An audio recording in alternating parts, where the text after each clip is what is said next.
Three Mistakes I Made as a Young Entrepreneur by Ryan Carson. I started my first business 8 years ago in 2004.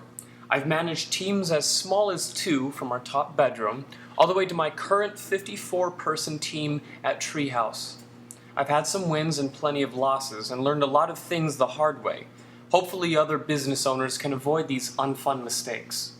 Number 1. Treating employees like friends. In the early days, I tried to be buddy good time boss. I would treat employees like friends by talking a lot about their emotions, friending them up on Twitter and Facebook, going drinking with them after work, etc. The problem is that I needed to be objective about their performance and sometimes ask them to move on to another job. I found that it was almost impossible to switch from friend to objective business owner. It's confusing and unfair to employees to make it appear that you're friends and then have to potentially fire them for performance issues. Currently, I treat my employees with respect and kindness, but make it clear that we have a professional relationship.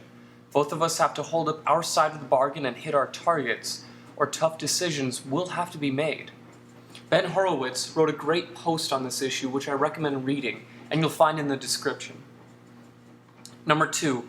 Not keeping track of delegated tasks.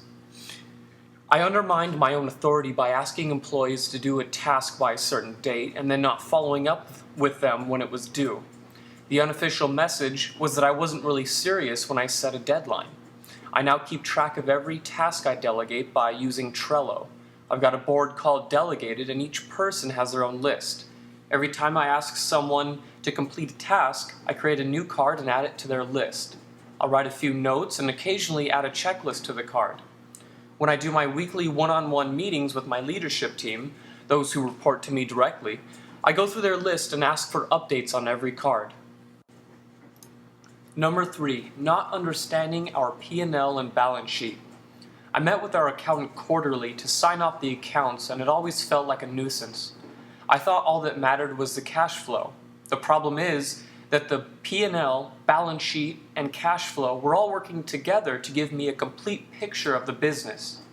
However, I was just focusing on how much cash we had and whether we had enough to make it through the next 3 months. When it came time to sell my events business, it turned out our balance sheet was in bad shape because we collected a lot of revenue that we couldn't recognize because it was for a future event. That means it was a liability, not an asset. Ouch.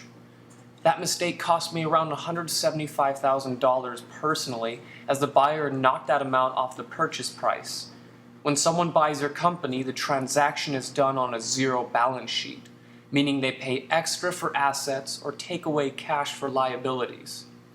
This was a timing issue, and if I had understood it, I could have timed the sale of the business more effectively to maximize the purchase price.